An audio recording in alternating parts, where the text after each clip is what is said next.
The 10 News I-Team has uncovered a potentially dangerous situation lurking in a local community. A toxic waste pile sitting near a school, a church, and a freeway used by hundreds of thousands of commuters. I-Team reporter Mitch Blocker learned state regulators have known about the pile for 9 years. The question is, why is it still sitting in the middle of the city?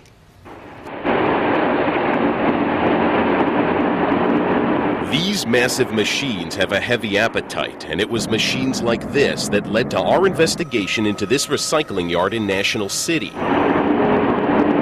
Bumpers, seats, and windows, everything reduced to hunks of scrap. The money is in what is pulled out of the recyclable metals, and what is left over is often toxic. This is all what they call fluff, and in there you're going to find lead, zinc, and copper. Gail Filter, executive director of San Diego Coastkeeper, can add PCBs and used oils to the list of hazardous materials at this National City recycling yard.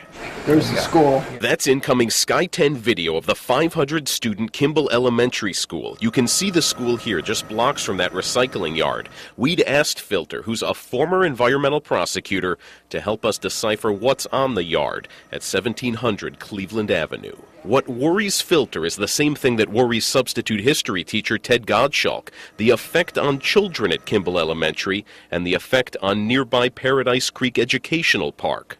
Well, Pacific Steel, with their mounds of fluff, seeing their soil come up, blow up into the air and blow across the community, across the school, and deposit across, people's cars, houses, and ultimately the creek itself.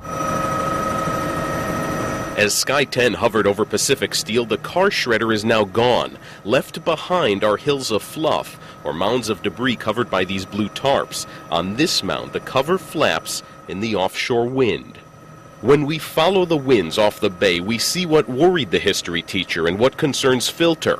Within 1/10 to 1/2 mile of Pacific Steel's yard, there's the heavily traveled Interstate 5. There's homes, there's businesses, there's this church and Kimball Elementary. The harmful materials in the piles contain toxic metals that, when airborne, can be breathed in by children. Jill Witkowski runs San Diego Coastkeeper's legal clinic. She too is worried over what we found. So all this eventually goes into San Diego Bay. Right. What's hard to understand is what happened to the state agency that's supposed to protect the environment. We found that agency knew Pacific Steel was a problem 9 years ago, back in 2002.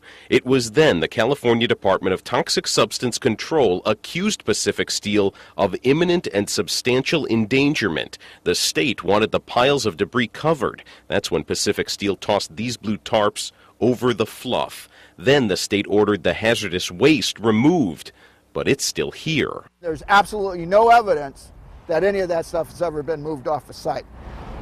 And here it sits. And here it sits, the same piles they were talking about in 2002. As we walked the perimeter, we found water running off the property. We think there are harmful pollutants coming off of this property and impacting our environment. The owners of Pacific Steel can't be found at their National City offices. We found they're not even in the country. Our investigation led us about 20 miles south of the border, right here to Mexicali, Mexico, the home site of Pacific Steel's parent company. This Mexicali mill makes steel. According to documents signed by its chief financial officer, the company is thinking about finally moving all the waste in National City here. In letters to the state of California, the Mexican company rejects claims of wrongdoing and has asked why state inspectors have been on the site numerous times but never indicated a concern. We wanted to ask the Department of Toxic Substance Control why 9 years after they called this place a hazard, it still appears to be one. But the state says no one can talk because an active enforcement investigation prevents it. What happened? There was a breakdown in the enforcement system. There was a breakdown in the regulatory system. And to the people who live in this community, they got the short end of the stick. Now, Pacific Steel's attorney tells us the company has been processing soil for years inside of a building on the property, but admits tons of toxic material is still in the yard. Now, we just learned as of 2 days ago they started moving some of that material out of National City, but it was just one truckload. Do we know if people that live near this plant have become sick?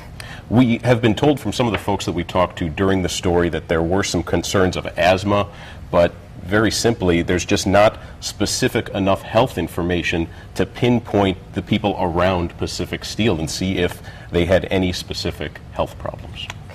All right, Mitch, thank you.